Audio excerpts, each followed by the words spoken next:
We're live.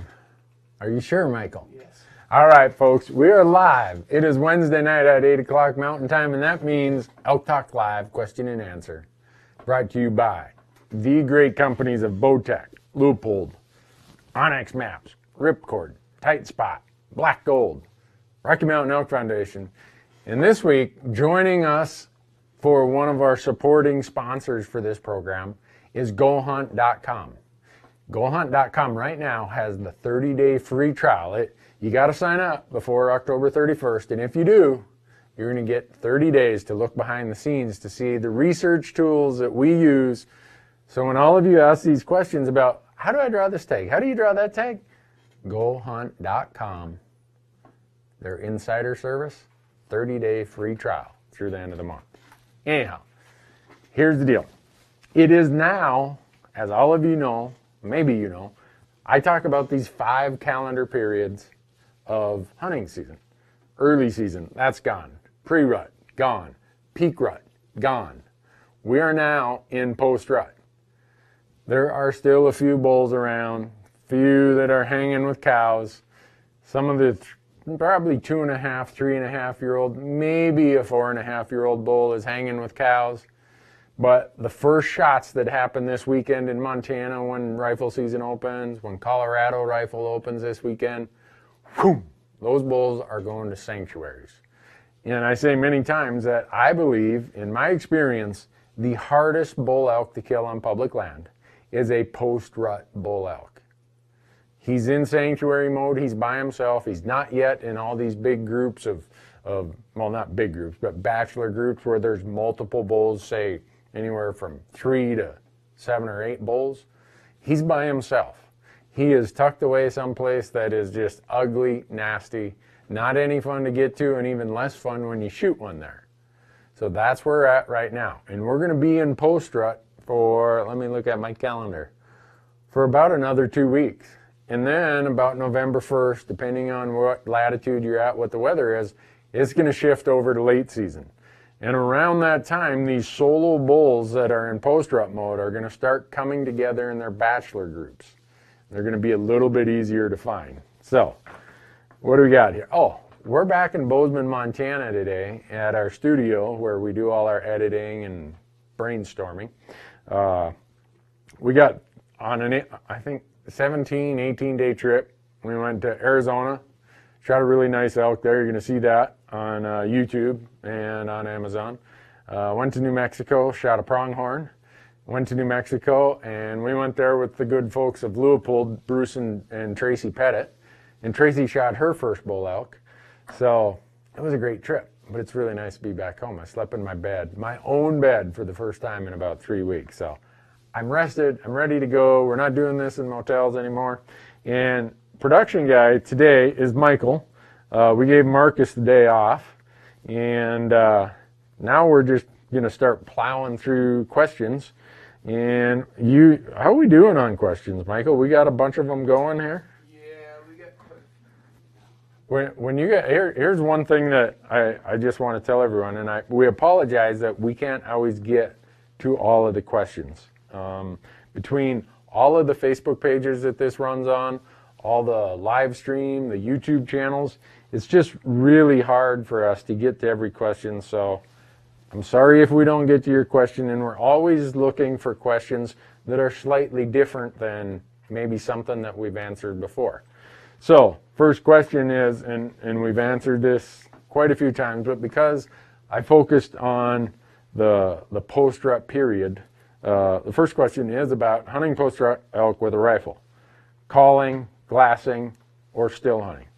Well, calling, like I said, the bulls are now leaving, so your odds of finding an elk that wants to call back and forth to you, pretty slim. Glassing, yes. Post-rut bull elk, glassing is a serious, serious tool that you should have. Whether it's bino, spotting, scope, hopefully both. I have the BX4 Leupold binos, and I use my binos first. And then, if I see something, I crank up my gold ring spotter, and I'm checking it out as close as possible. Still hunting, if you want to do that, it's fun. You know, especially if you have snow and you can be following a fresh track, it's a ton of fun. But it's reduces your likelihood of an encounter. Glassing is where you're going to see the most elk, the most bulls. So my favorite post-rut strategy is just getting up and glassing. All right. My favorite scope for the 7mm 08. So a lot of you know that I shoot a 308 and a 7mm 08. And right now, all of those Howa Alpine mountain rifles that I have, they are running either VX5, Leupold gold ring, or a VX6, Leupold gold ring. And a lot of it just depends on what distances you shoot at, how comfortable you are, how big of an objective lens you want. Most of my rifles are lightweight rifles, so I use the lower powers, 2 to 10, 2 to 12. They're small, they're compact, but they're unbelievable optics. So that's what I end up using.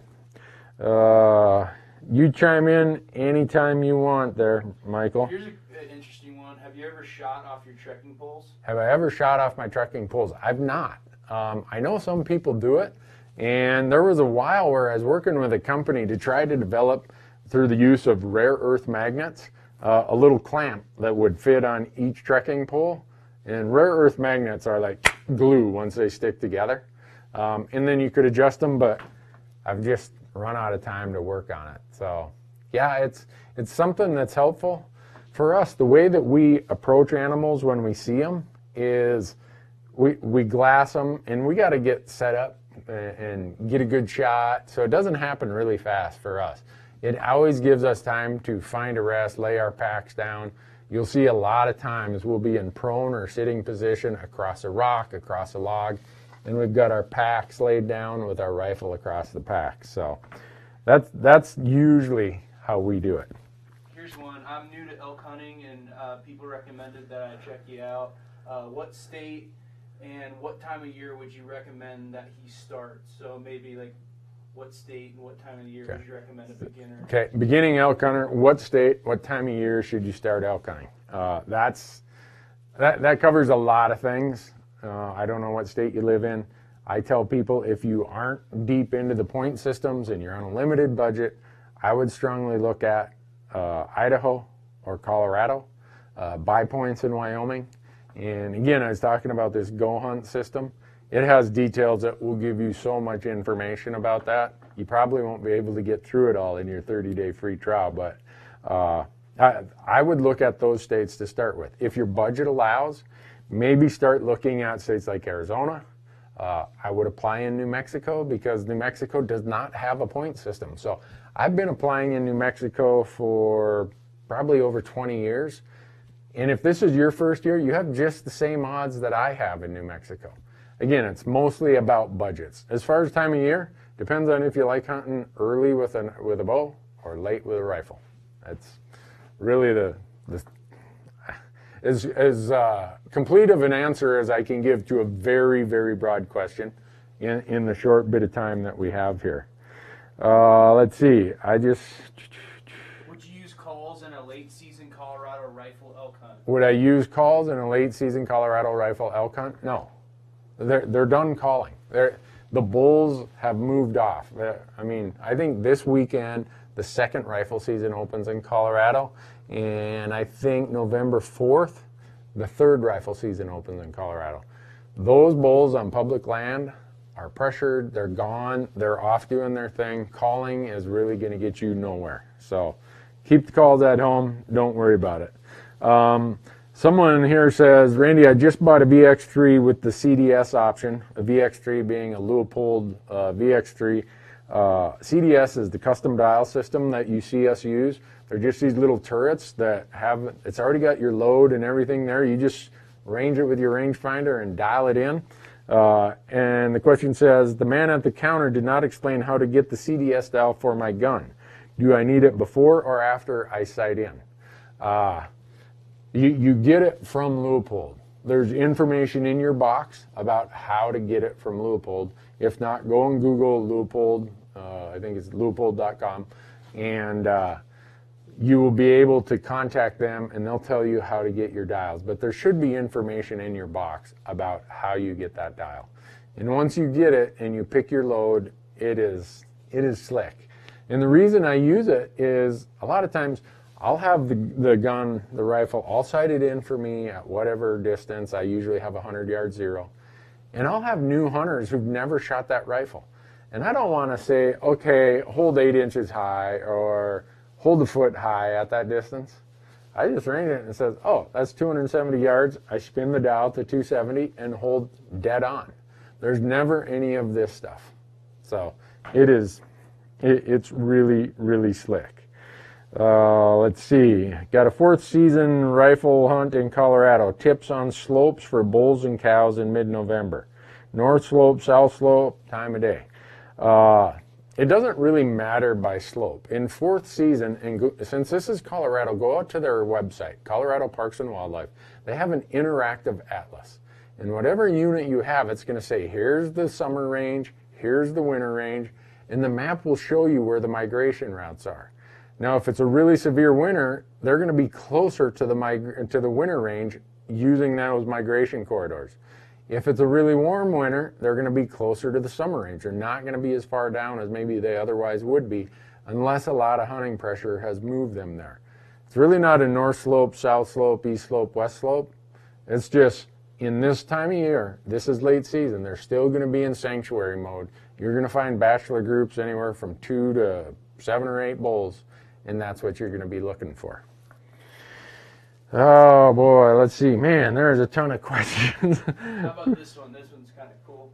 How would you go about hunting elk in their bedding areas when you're not able to see where they went to bed for the day? How would I hunt elk in a bedding area when I can't see where they went to bed during the day? I would not go in there. Hunting elk in their bedding areas is very, very difficult. They have, if you see where elk bed, just if you're ever out, look at it. They're usually going to bed in the top third, the top quarter of a ridge or the mountain slope. They're going to be bedded somewhere where they have a really quick exit. They're going to be bedded where they can look down. They're usually going to be more than one of them. And they're going to be bedded where the wind is coming over the ridge and creates this kind of, I don't know what you want to call it, an eddy effect. And so they're going to be able to smell anything. And it's very, very tough to hunt them in their bedding areas. What I do when I see, okay, they went into this big chunk of timber and they bedded, I sit there and I know that sometime just before dark, they're going to be coming out right near there and they're going to be feeding. I stay there knowing that I'm going to stay until absolute last dark or until I kill this thing, and I'm going to be walking out with a headlamp.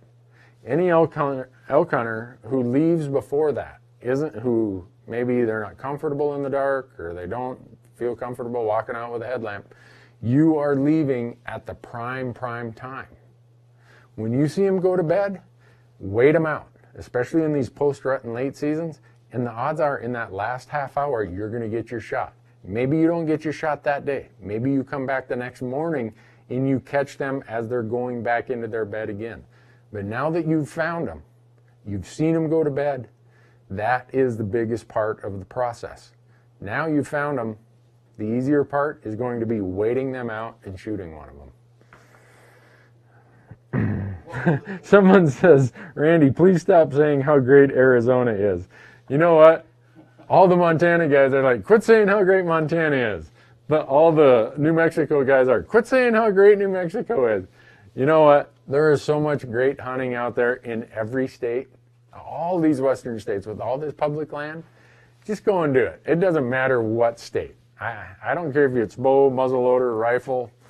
It doesn't matter. Bulls, cows, public land, private land, guided, non-guided. It doesn't matter. Just go and do it, and don't worry about what state. So, how would I approach a late season cow hunt in December and January? Find the food, you're going to find the cows. We've talked about that in past episodes, but it's very, very important to focus on food. Year-round, cows are focusing on the best food. Find the best food on the mountain or in that entire range, and you're going to find the cows. Let's see. Will hunting pressure kill any chance of elk bugling in the second cycle? Will hunting pressure kill the chance of any elk bugling during a second cycle? So sometimes the cows don't get bred in September, and then come October, they come into cycle again. And we ran into this in Arizona and New Mexico in the last 2 weeks, where there are still some cows that are cycling through. And when you can find one of those cows, you will find some elk possibly bugling. Now, as quick as the shooting starts, they're like, they zip it up and they're gone. At least the smart ones. The dumb ones, well, that gets bred out of or shot out of the gene pool, because they keep bugling and there's guys there with rifles and you don't live real long. Bugling during rifle season is not a behavior that allows you to pass on your genes to the next generation. So it does impact how much bugling you're going to hear. As quick as there's a lot of shooting, a lot of action in the woods, the bulls pretty much head off and say, you know what, it's just not worth it. So how do we go about changing the shooting hours in Nevada? I don't know. If you live in Nevada, that'd be up to you. And what the person's referring to is, in most states, you can shoot a half hour before sunrise and a half hour after sunset. In Nevada, it's a half hour before sunrise, but you have to stop at sunset. So you lose that really, really good half hour of shooting light in Nevada. That's the law. I just go by what the law says. Oh, if I had to choose a once-in-a-lifetime bull elk hunt, what state would it be? It depends on a ton of factors. I don't know. It depends on if you like to archery hunt or rifle hunt or whatever. Most people, if you ask them that question, it would be Arizona, Utah, or Nevada. Hard to beat any of those answers. I've had the good fortune of hunting all of them, and they were fantastic hunts. That said, I'm looking at the bulls that were killed on general tags in Montana this archery season. I've seen some killed as general bulls in Wyoming this year in archery season. Crazy, crazy how good a quality can be out there if you work at it. So it's really what fits your budget and what fits your schedule. All right, do you plan to hunt and use llamas in the future when entering the backcountry? I think this question is about, right now out on our YouTube channel, we have this live hunt, or this day-by-day hunt, where we went into the Wind River Range of Wyoming and we used llamas. A guy named Bo Beatty, who owns Wilderness Ridge Trail Llamas, came with us. I will be using llamas anytime I can get them from Bo. It is a game changer, at least for me. At this point in my life, I'm going to be 53 in about 3 weeks. It takes me a lot longer to recover. Carrying the heavy loads wears on me harder. Llamas look like they're going to be part of my future. We're thinking we need like the Fresh Tracks llama, Fresh Tracks Fred or something. And we should put a GPS collar on them where you guys can see where Fred's going. I don't know.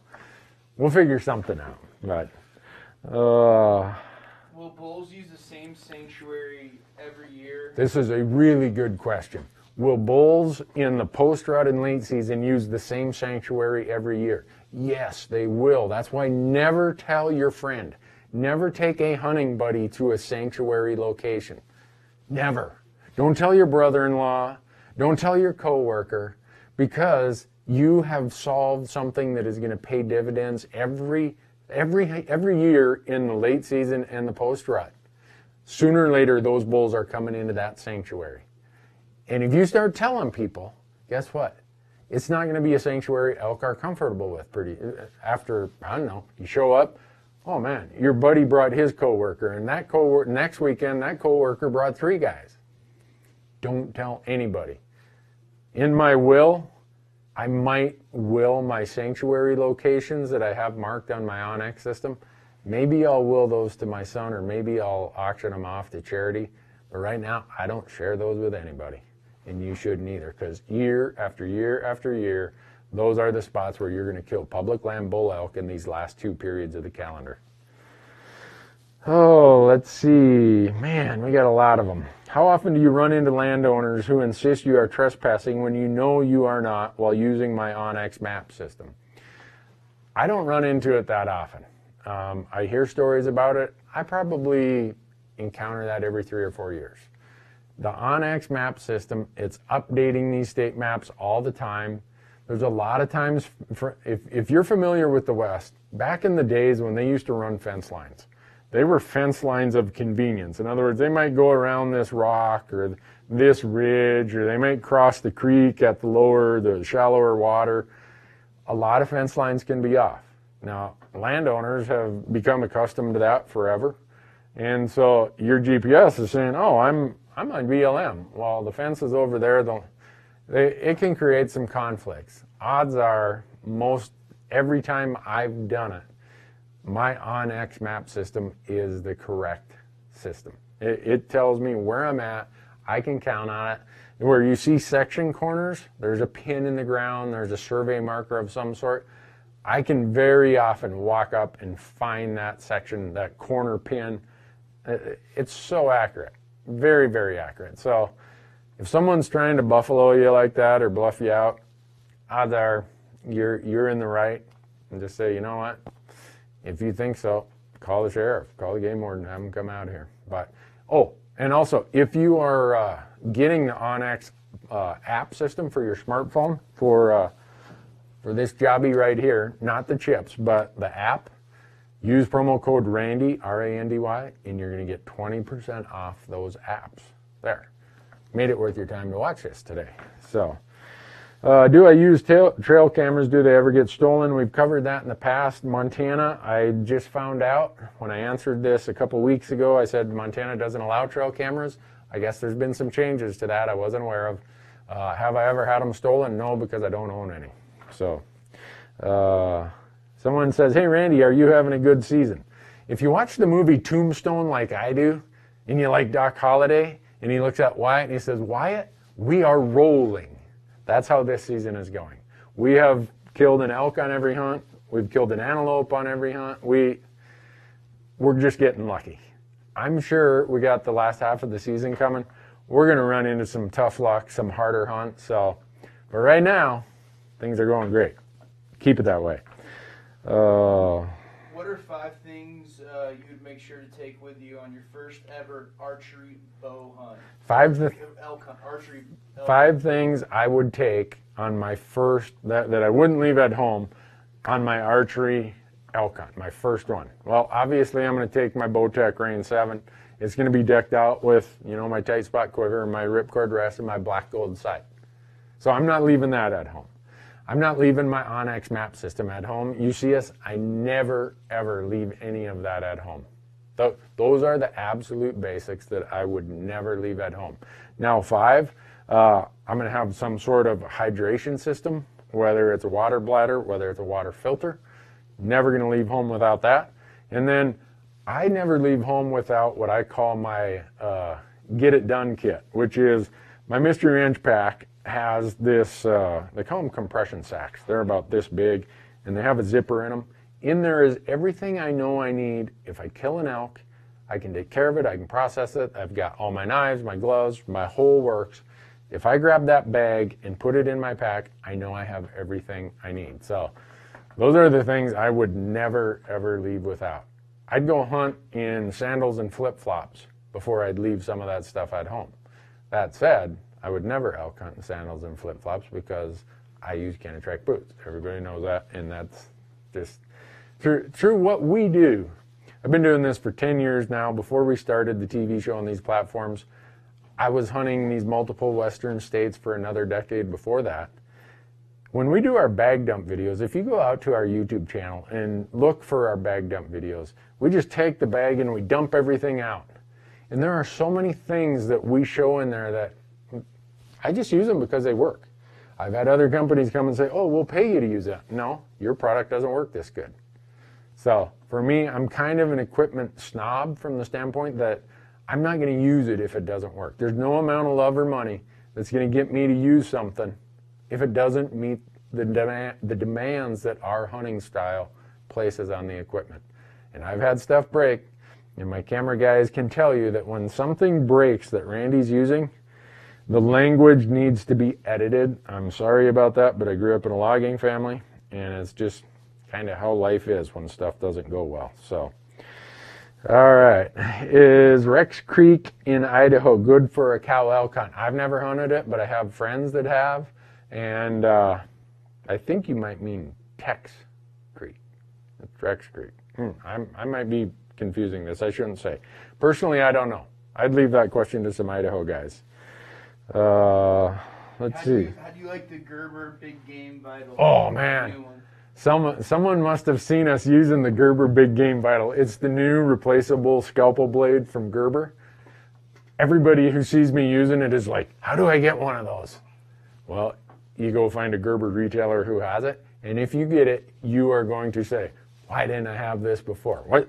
How did I live without it? Gerber Big Game Vital. I use it. I love it. I just used it on 2 elk on our last road trip. Next Monday, we're doing a moose hunt here in Montana. My son Matthew has a moose tag, and we're going to be carving on that thing with those brand new, big, sturdy, firm Gerber Big Game Vitals. Get you one. Let's see. A lot of people are asking about bullets. So in general, like, what are your 3 favorite caliber types? My 3 favorite calibers? Yeah. And I guess that could translate over to like elk hunting. So I'm going to say my 3 favorite cartridges. Calibers are the diameter. Cartridge is the case. If you watch our stuff, I shoot most of my elk with 308 Win. I shoot Nosler 165 grain partition bullets out of it, Nosler factory ammo. Probably my next go-to that you see us use a lot, I have a 300 Win mag. My son loves the 300 Win mag more than anything, and in that we shoot 180 grain AccuBonds, Nosler AccuBonds, bad medicine for elk.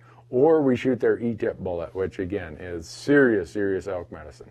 Now last week in New Mexico, the Leupold crew, they shoot a 338, and they have a 250 grain AccuBond.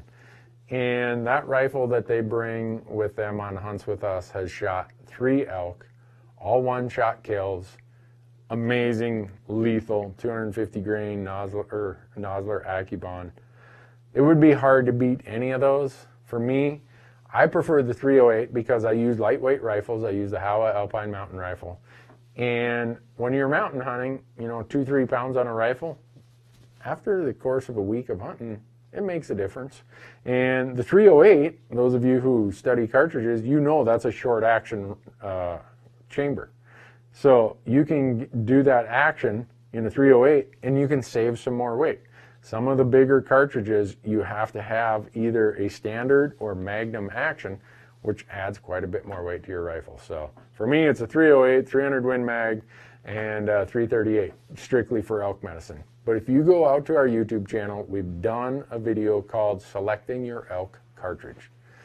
And in there we get into great detail about, number 1 is shot placement, number 2 is quality bullets. After that, anything from probably a 25 caliber on up to however big you want to go. Whatever works for you, whatever you have. If you're a whitetail deer hunter coming out west and you say, all I have is a 270 or a 280 or a 30-06, those kill so many elk. Just use it. Don't go buy a new rifle. Get great ammo. Make sure your shot placement is good, and you'll kill every elk on the mountain. Oh boy. In your opinion, what is the best feed on the mountain for post-rut bulls? What's the best feed on the mountain for post-rut bulls? That's going to depend on where you're at. I would tell people, go and read Jack Ward Thomas's books about elk and elk ecology. There's so much information about how elk feed, what they need, what their desires are, how they select food. They are grazers primarily, which mean grasses. You get to places like Nevada, some places in Arizona, where there's not a lot of grasses. In the late season, they'll be eating juniper berries. The stuff that elk will eat is amazing. Cliffs rose, all kinds of stuff. It depends on what is available in the area you're hunting them. And I would talk to biologists, I'd talk to range managers, and learn as much about elk as you can, because after a while you'll be able to look, oh yeah, that's the best food on the mountain. It might be grasses, but you might be hunting in one of these arid places where there's not a lot of grasses. Okay, are they going to prefer some sort of shrub, some sort of browse, what's available? If it's a drought year, is it there? There's no standard answer to that question because it varies depending on what latitude, what elevation, what other food sources are available. They love aspens. When I was in Arizona last week or 2 weeks ago, they were just plowing in the aspens. They will eat these little aspen shoots. They'll eat the leaves. They'll eat anything that aspen provide. So it's just something you're going to have to figure out. Someone says, I hope your son gets a good moose. So do I. Thank you. A bunch of questions about GPSs. What do you think is the best GPS for your money? What is the best GPS for your money? Right here. It's your smartphone. A lot of people, and go out to onxmaps.com, and they have all the videos about how you can use their app and the GPS that's built into your phone. And so many people say, well, if I don't have service, how am I going to use it? Well, you save the map offline, you put your phone in airplane mode, and it uses hardly any battery, and your battery will last a long, long time, and off you go. Your GPS is still running when you're in airplane mode. So right now, I wouldn't spend the money on a GPS. You see I have a big Garmin Montana 600. Save that $400 or $500, get the app, and put it in this phone here. That's what I would do. I'm an old school guy, but they've got me converted. So what's the best? Oh, let's see. How do you keep batteries from going? How do I keep batteries going on my smartphone? There's all those small chargers, Mophie, and what's the other ones, Michael? There's all kinds of those little. So many. Yeah, just Google smartphone charger. They usually come in a little pack, almost the size of your cell phone, smartphone, and they'll usually recharge your phone 2 or 3 times before they go dead. So that's how I do it. Here's an interesting one. Do you see states changing the way they run issuing tags because of point creep, etc.? Do I see states changing how they issue tags because point creep? All right. Now this gets into a technical term. Not very technical, but a unique term. A lot of you listening are like, what's point creep? Well, all these states have either a bonus point system, a preference point system. First, you need to find out what your state has, or the state you're applying in. And what it means is every year you say, oh, I've got 10 points. Last year, 10 points got you that tag. Well, you think you're going to get it, and all of a sudden you find out it took 11 or 12 points. What it is people are jumping in who've just been buying preference points along the way. They've never actually been applying for the tag. So the person asked, do I think states will change that? No, I don't. I think states are making way too much money on the bonus point and preference point system. They're selling nothing other than hope. They're only going to sell so many tags, but they can sell all kinds of points. So I don't see states changing that. If you really want to study and an understanding of how these point systems work, we told you how GoHunt.com has joined us as one of the supporters of Elk Talk Live.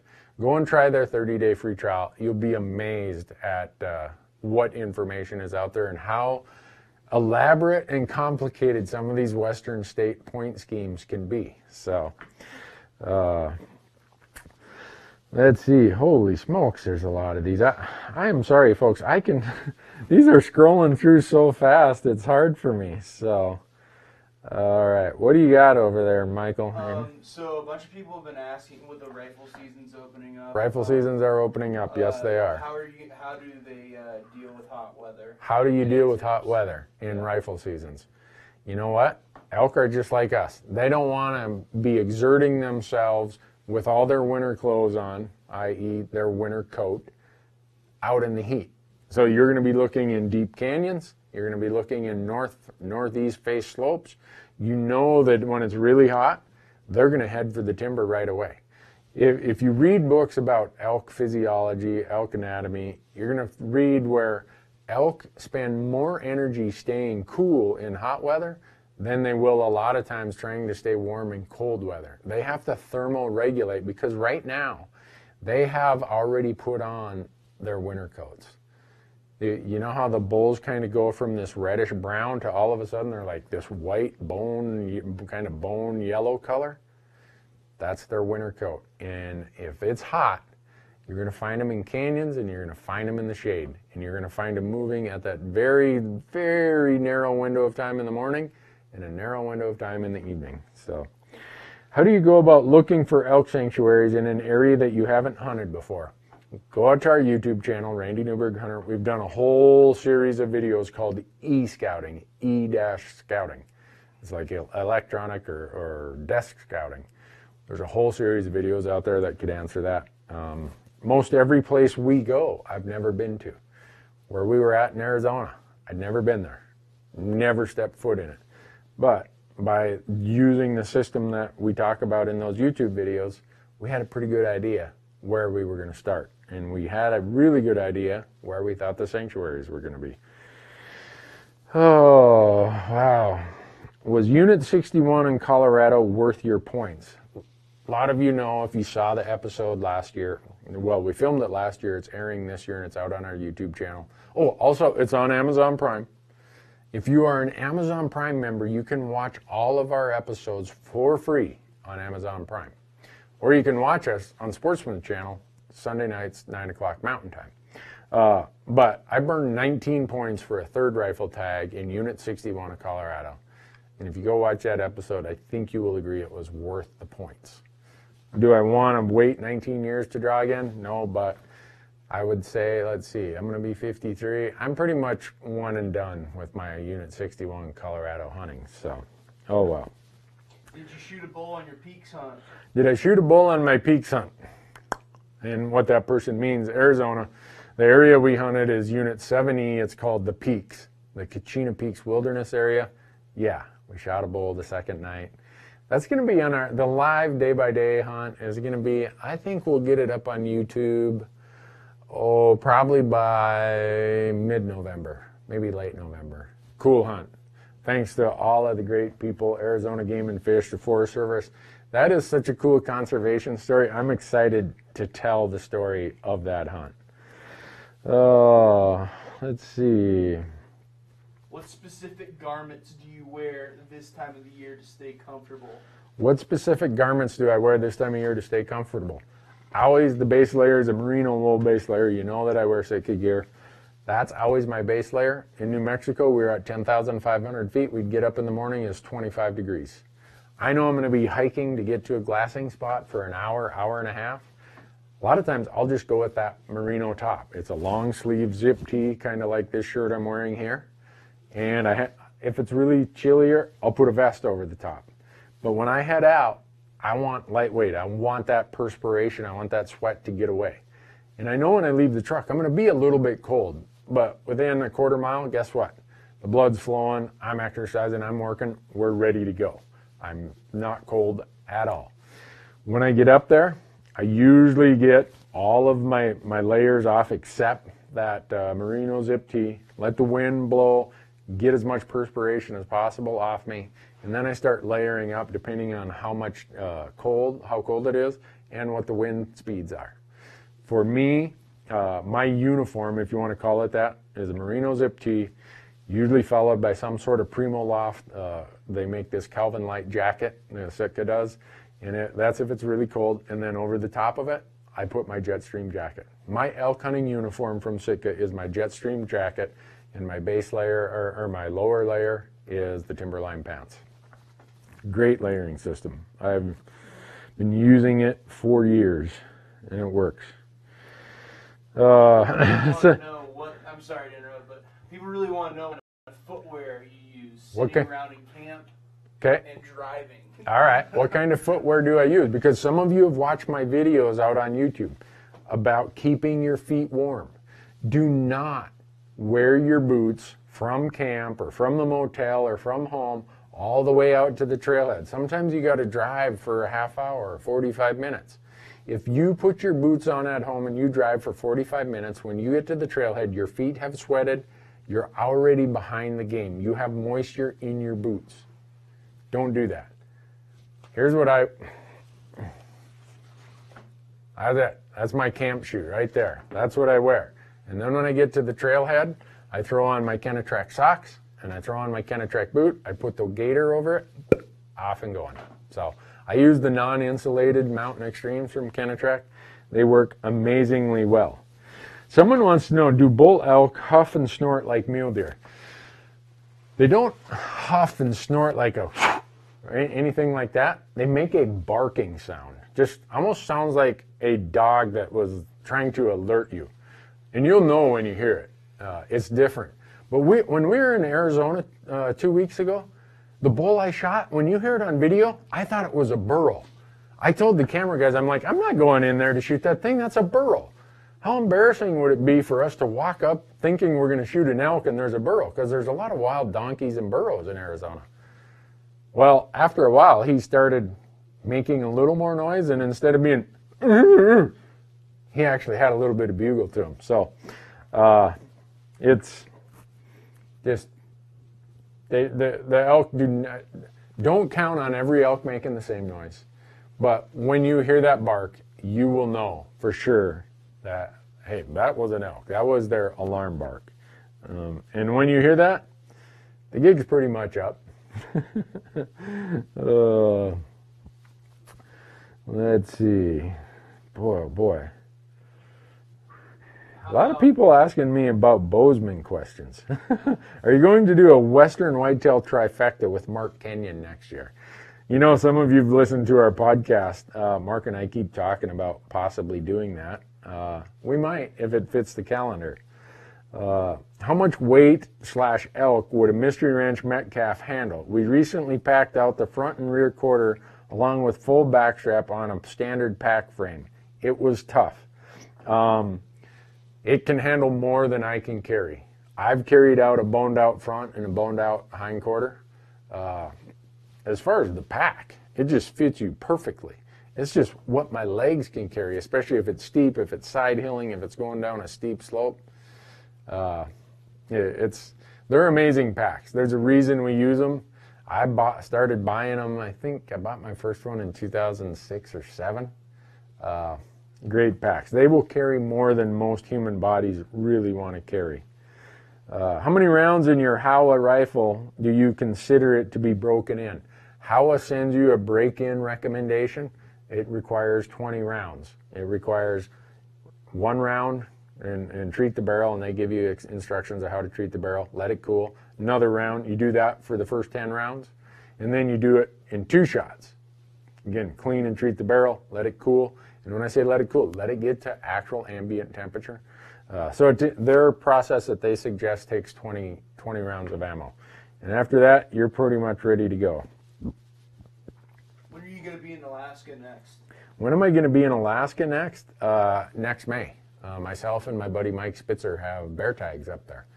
So we're going to be up there next May. And then if all goes well, I'll be up there hunting Sitka blacktail in August of next year also.